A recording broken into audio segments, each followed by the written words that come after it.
Greetings, this is Misal Bay, aka Warlock Asylum, with good friend, comrade, and historian, Keenan Booker, aka the God 720, and this is the OG Den, coming at you with another episode. How are you, Keenan? Man, I'm good, man. How you living, brother? I'm good, trying to make sure that the sound is right. You know what I'm saying?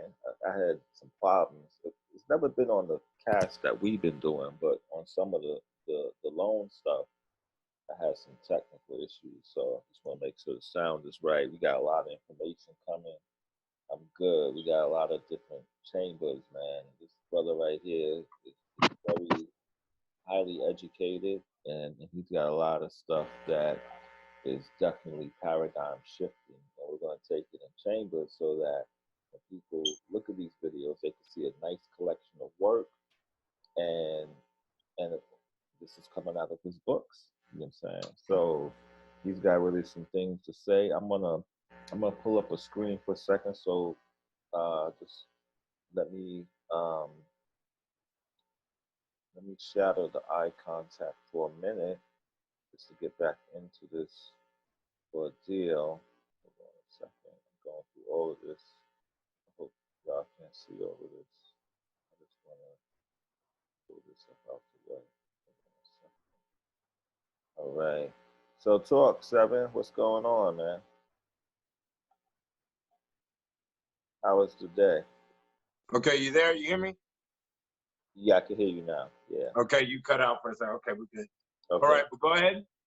No, I was saying, how was the day? How was everything going today? Oh, yeah, no, everything's smooth, man. You know, the werewolf is coming out of everybody. Yeah. Well, I wouldn't say the werewolf. I'd more say, like, the chihuahua. But, you know, a little some Doberman is coming out of motherfuckers, you know. Yeah. And what I mean is the enforcement of authority, the false sense of authority. Mm-hmm. You're getting everywhere where everybody feels as if they can just outright tell somebody to put on a mask. Mm-hmm. I am the law. I am going to enforce the law, and you ain't shit. Yeah, I don't know you. Yeah. Like, you know, I know they're not doing that in Chicago. Chicago don't be down with that shit. You can't stare at me for 5 seconds in Chicago and they ain't gonna see at your ass. You know what I'm saying? So I seen somebody with a mask gun. They got a mask gun. They can shoot it at you in the mask. Slap around your ears. It's like all sorts of crazy stuff, man. Yeah.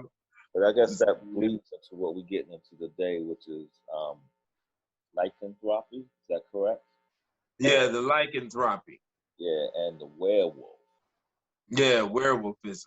And we're going to make a meal out of this. So, you know, because the discussion could be lengthy, but we'll chop it down in segments. You know what I'm saying? And, you know, werewolf part 1, werewolf part 2, werewolf part 3, possibly werewolf part 4, because however you want to do it.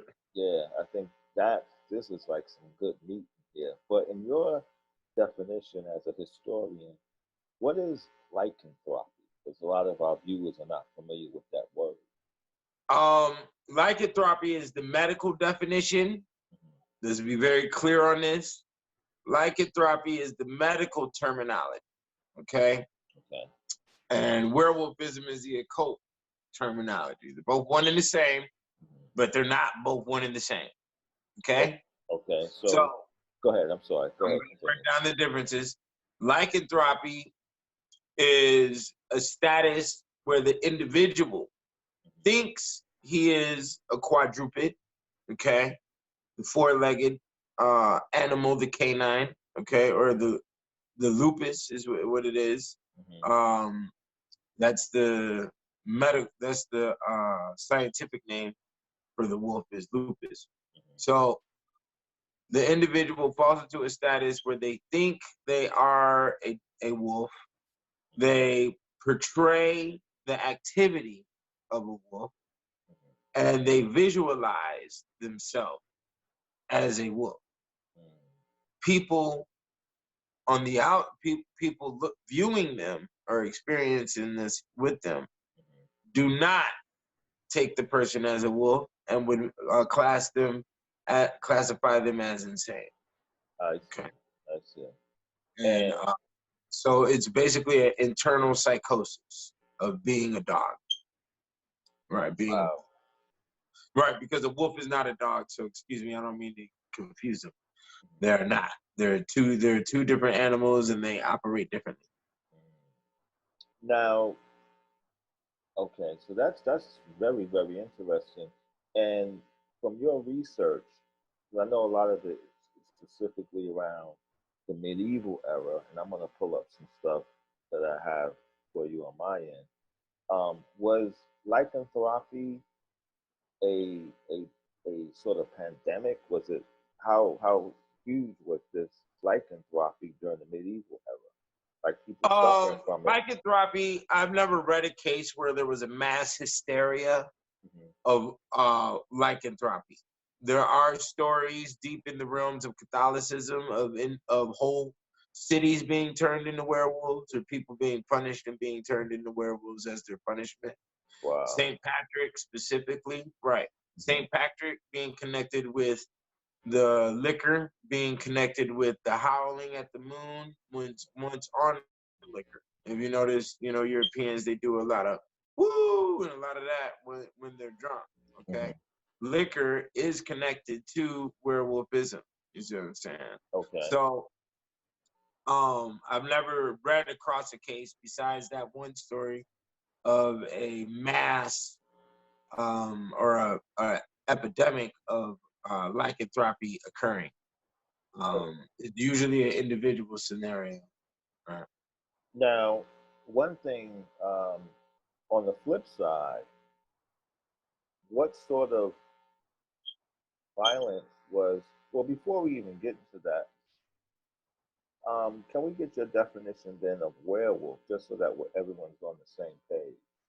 Okay, werewolfism is the occult side of things. Now, where there was some form of ritual being done in order for you to turn into a werewolf, or you were being punished to be a werewolf, like I just explained, by a saint. And usually that punishment would go on for a stint from 7 to 10 years. Usually, and this scenario, just like lycanthropy, is documented all the way back down to Greece. Okay, so it goes back further. The oldest documents, and you have to understand that's for our time period being underneath Western civilization. So every single culture underneath the sun has some form of lycanthropy / werewolfism inside their stories, whether that be folklore or mythology. Gotcha. Okay. Supposedly, African tribes have were hyenas, and they also have were lions. Um, I think Native American Indians had were bears, and I think they also had werewolves as well. And then the Indian people, they also had the were tiger, I think it was as well. So every single people across the sun, underneath the sun, every culture has had some type of story of a human transforming into half animal and playing out the characteristics of the animal while being in this half stage format. You see what I'm saying? Now, So when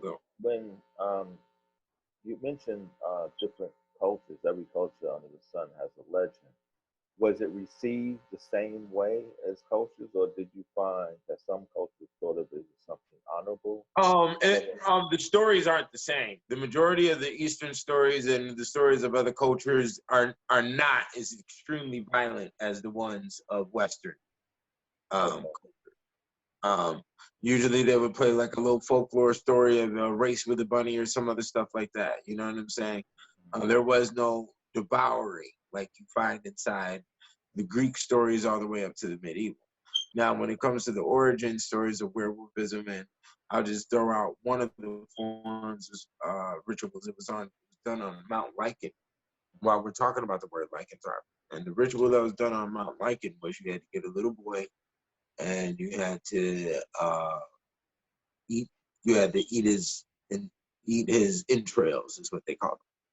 So all of his innards, and you had to do it with your face. You had to do it, after they killed him or whatever. You had to eat all of these entrails, and then you would be given a belt made of human skin by the devil. And when you wear this belt, you automatically turn into the werewolf. And when you take the belt off, you automatically go out of the werewolf stage. If you were cursed to be a werewolf, you would have to stay in werewolf status for the consistent 7 to 10 years. There was no flipping in and flipping out. And usually this was always done by a belt given to you made of human skin from the devil. I see. That's pretty intense. Yeah, there was never the howling of the moon, and the lunar status is something that came in later with the 1700s when these stories started getting conditioned to be introduced to the rest of the world. Each country of Europe had their own form of werewolf. So as you see on this hat, is you see the fleur de lis, that is France. France's werewolf is loup garou. Okay. Is Loupgarou. On my wrist, you got Italy. You see that as Italy Versace. Italy's werewolf is Loup Marano. Okay, or Manero, one or the other. You know. Wow. And, yeah, and the Roman. Rome starts out with Romans and Romulus, who are also wolves. That's a she-wolf that started out Rome, right? And that she-wolf energy is carried on through the prostitute houses during the course of Rome, but those were called lupanar houses. Lupanar houses and she-wolf level prostitutes you do not find in America. Yeah, that's like a... Go ahead. What was she-wolf prostitute? Yeah, the she-wolf. What would that? There's a couple of queens throughout the medieval times that incarnated the she-wolf energy as well. Now, what would that type of prostitution be? What level of prostitution that was? Okay, good. I'm glad you asked that. This is great ravaging prostitute. These are bodies. These are the girls who walk through naked, singing songs in the middle of the street, you know, flashing cunts at your husband while you're walking down the street, you know, shaking your tits at him, and, you know, ravaging women. We're talking about women who demand it. They have no pride and they have no shame. I see. You know, but always remember that the pride is of the devil. So to not have pride is the key thing. I see. So this is more robust type of prostitution, or just flamboyant, like just, you know, pushing up on the guy the way God would push up on the... Oh yeah, these women are like, you know, 30 naked women walking down the middle of Times Square, banging on windows in the middle of traffic. Yeah. You know, sitting on the window and shit. You know what I'm saying? Yeah, like that. And they were like that in Rome in medieval times. Wow. You know? Wow, that's a deep level. Now, that sort of... So as far as the werewolf on the occult side of it, I saw some passages in your book that mentioned that wolves and werewolves were responsible for the death of thousands, you know, across Europe. The death of who? The death of like thousands of people across Europe. Oh, okay. Okay. You want me to talk about that? Okay. Yeah, you're talking about 1600 to 1700. That's that. Yeah, there was over from 1600 to 1700. I think in throughout all of Europe, there was over 10,000 deaths from attacks by wolves. Now, this is another link into the witchcraft, as the wolf is the witch's pet. It's one of its high-rank familiars, okay? And babies used to get fed to the wolves whenever, you know, on one of the witch level initiations, you have to give birth to a baby and feed it to a wolf, you know? Yeah. That's pretty deep, man. So you have to understand that this wolf merging into the Western culture was definitely during the 1700 zone, and it was great ravaging, great mystery. It was, say, for instance, the story of the Beast of Gabadon, which is a story to this day, which they don't know what really happened. Over 200-something people got killed within the span of a couple of months. Yeah, bodies were being found ravaged everywhere in the morning. And they didn't know what it was, who it was. Supposedly they found the wolf. They brought the wolf in front of the king. The king knighted the wolf. And there's a lot of different stories about the wolves. And there's many stories about wolves and how attitude and principalities of the wolf character got embedded inside Western culture, and also how the Western culture made said wolves submit to their so-called rule. Okay, and that was one of the stories. The wolf got brought to the king, and the wolf did not attack the king, and the king held his hand out. The wolf put his hand in the king's hand, and then the king said, "The wolf's fine. Nobody, attack the wolf. Just feed the wolf, and he will no longer attack the people." Supposedly that happened. That remind you, I wrote this book like 5 years ago, so that story is in there. But that story I don't think is connected with the Beast of Gabadon story, because to my recollection, the Beast of Gabadon that was never found. But there was, they never found what wolf it was that they think, but they did supposedly kill one. A woman killed the wolf. They got a big statue for it outside of one of the castles. Wow. That was in, I think this was in France, the city of Gabadon. Don't quote me that, but I do believe that's what where that city is located. But you can wiki page it, the Beast of Gabadon. The information that I have inside my books does come from old books. Okay, I found out about the Beast of Gabadon in very old literature. I didn't find it on the internet. You see what I'm saying? So there was a lot of mysterious situations. There was a lot of interweaving, even in the first chapter of the Kicked Out of Heaven Volume 1, when there was a lot of famines that occurred. The wolves of the woods would smell the bodies, and they would come and attack the bodies, attack the dying Europeans from famine while they were laying in the grass, and they were very close to death. The dogs would come and ravage them and put them to their end. And then, the wolves would. And sometimes they would also have to watch the wolves, because sometimes the plague would only hit the animals. So the wolves wouldn't eat sick bodies, and they would pay attention to all of that activity. Wolves can grow to, I think, 6 to 7 feet. These are humongous animals. Well, I think the largest one's been documented as like 10 feet. They can, wolves can get real big. You have to understand that the further back you go in time, the bigger everything gets. That's from the food to the humans, to the animals, everything gets bigger. Supersized it up. So what how did people protect themselves? Because you mentioned something about castles, and I think there were borders around certain castles. How did people protect themselves from? Was there any measures of protection that they took against the werewolves? For the women and the children, and that's why when you watch medieval movies, they don't really. I mean, they show you that. They show you that it's all men protecting the scene, because that's basically what it was. Women and children were, in the city, at home, in the village, doing what they were supposed to be doing with whatever trade they were working for, to keep things, to keep things moving. There was stuff to do every day. So it was mainly the regular weaponry. But you have to understand, when it comes down to protection, when it comes down to white male time, they gamed, they fought, they sharpened their knives, they fenced. Well, during the medieval times, fencing was considered to be homo.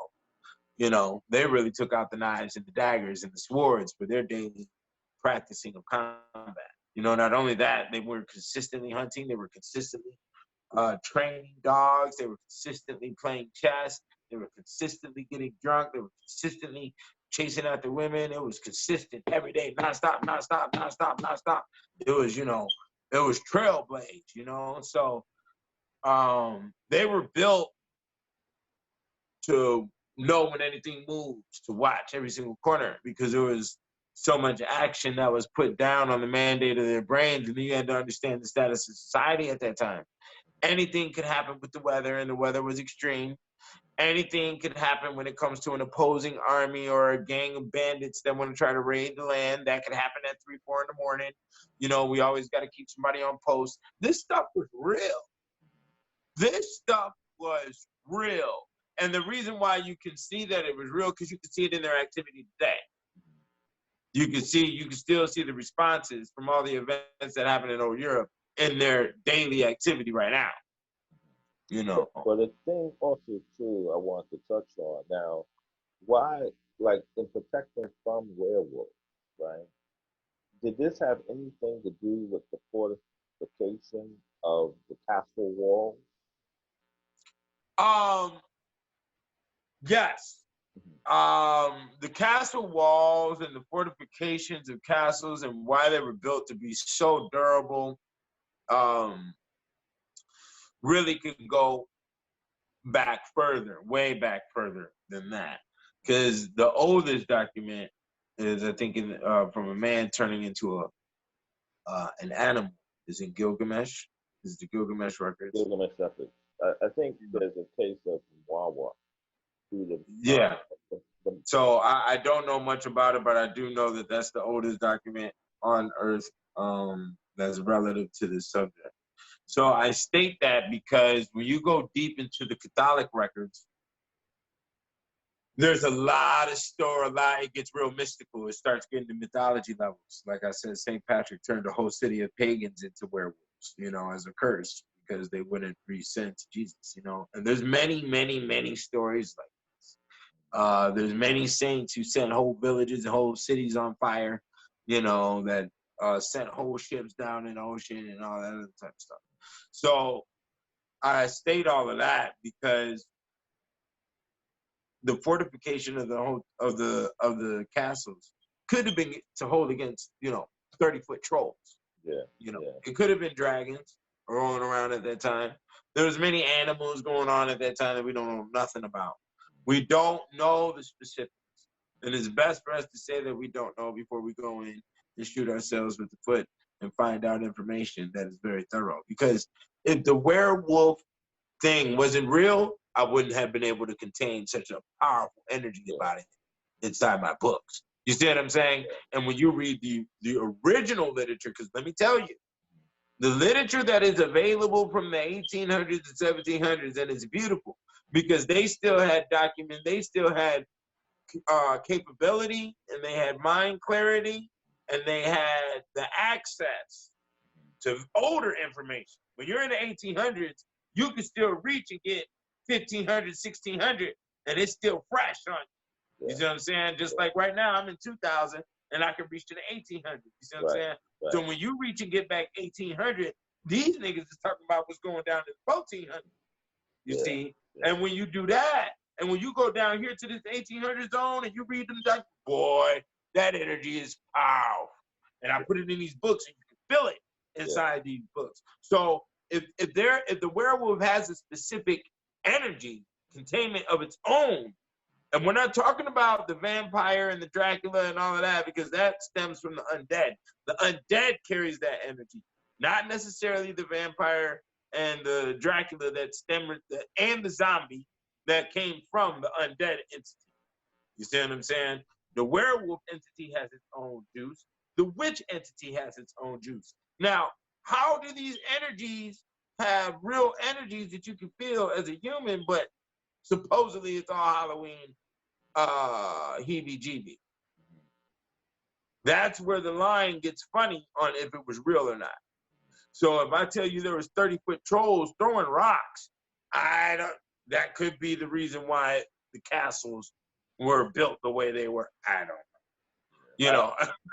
I think that, like, at that time period, because I do know it, being a magician myself or alchemist, that a lot of times when doing certain ceremonies, electricity shouldn't be on, right? And so a lot of times the way we build now with the cement on the ground, all this kind of stuff, it certainly deflects certain things. I give you an example. Like in New York City, when I was coming up, right, you can go to the park any time of night.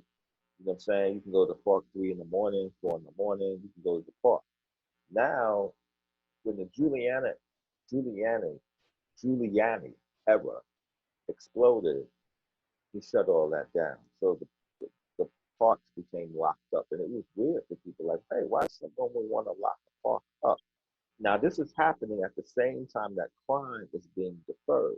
Okay, a lot of people don't know that um, a lot of sci-fi stuff that happens in the electronic world already was happening in the world of nature if you knew how it worked completely. Because we see the world of nature as just something organic, but in the deeper process of, let's say, even like a Rudon doctor, he sees it electronically.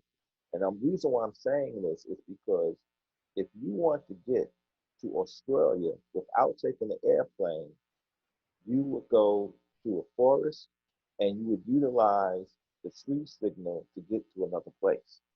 And so what happened was, as they were deferring crime in New York City, they was building gates around the park, but not only gates, but iron gates to deflect energy from coming out of the park into society. Right now, during the time period that I was, um, working with authorities, because like, what's this dude up to? That's what. I would run stuff that was coming from the occult to the police officer. And these were people like who were bounty hunters, detectives. These were pretty deep officials. It just wasn't like some dude driving a car. And they would tell me, like, yeah, that's true. How do you know that? You know what I'm saying? They would tell me certain things because there's a section of crime that they knew about, which was going into seeing a homicide body in New York City in an apartment, and the skin is peeled perfectly off all throughout the body, like something that is just humanly impossible. You know what I'm saying? These are some of the things that certain divisions of crime units in the city had to deal with. You see what I'm saying? So I'm just saying that to say, like, a lot of times we hear stories of the Haiti and different things like that. Who knows? Okay, yeah, yeah. Okay, yeah. How is that better? Yeah. Who knows? Who knows really how deep those worlds were, and that modern man and some of his processes has used his technology not only to better his life, but also to cut off that world. You know what I'm saying? Because you got to deal with stuff like, okay, we trying to make money, and then I got to deal with, some ghost walking in the middle of the street. You know what I'm saying? Like scaring all the customers away. So, you know what? Let's just get all of that. You know what I mean? And make it more central. You know what I'm saying? But I think because what I find is that when you start dealing with technology as what we're dealing with electricity, you see a diminishing of the legendary stuff. You just see it more as entertainment, something on the screen, things of that nature. But here's the question that I have, and I pose this question to AI, not to digress a little too far, but I often wonder if those energies are remanifesting through artificial intelligence. And we're building up a world for them that they will inhabit and kick us off our own deal. You know what I'm saying? That's just something to think about. You know what I mean? So it's sort of like and there's reasons why I say that. You know what I'm saying? There's reasons why I say that. For example, when I because I'm kind of sort of a cynical person. I'm not just going to pick up like a book and say, "Hey, man, I could do." I don't really get into spells and stuff like that. That's like a waste of time at certain points. Sometimes it could be I can't really see it useful because if you know what you're doing, you don't really have to get into that world that deep. But I'm aware of it. But I would say this: you have something called a voodoo wasp, and this is what keeps me relevant to stories like the werewolf and stuff. Is when you study the insect intelligence. So the voodoo wasp, uh, it worked like it would go to a spider's web, right? And the spider will be like, "Oh man, I got another prey." So it'll come over, and the wasp will wait for the spider to come, and it will sting the spider, and the spider is completely knocked out unconscious. What the wasp does then is it will sew its larva to the spider's abdomen. The spider wakes up. He doesn't know what's going on. He just thought, hey, I may have took a nap or something. But the larva is feeding off the spider. But there's one problem. The, the larva needs a cocoon to hatch out of. And guess who's going to make it? The spider. So it mounts, it stings the spider, and the spider spins a web that it's never made before. But it's a perfect cocoon for the larva to go into and hatch out of. And so it'll sit there and watch the spider build this cocoon. And after the spider is done, it'll mount it and kill it. And then it will go inside this cocoon and it will hatch into its next stage. But here's the thing that scientists who report this don't talk about. How did the wasp know that the spider could do that? You know what I'm saying? How did the wasp? So that's when I hear stuff about the werewolf. I'm not going to say, hey, you know, this is solid, but I'm not going to say that it isn't solid, like you said. You know what I'm saying? Because there's things that in nature tell us stuff. Like we talking about pulling down statues of slave owners, right? But when you look at certain ants, they bury the slave ants separate from the slave making ants. They will make a procession, dig in the ground, and put the ant body of the slave in the ground, and then go like 30 feet away to another mound to bury the ant that was controlling that one. Oh, yeah, there is a deep science behind that. Those are the death sciences, bro. But see, as you're talking about the ant and the ant hill, that was a hardcore. That was observed very heavy by Egypt, you know, and also the queen and the queen bee mechanisms. Yeah, they observed a lot of the insect characters that was around them and designed their whole civilization behind it. That's part of the CASHAPP as well. But when it comes to the reality of the werewolf, there is no true reality. Okay, now the closest thing to the werewolf is the most famous werewolf of Germany, the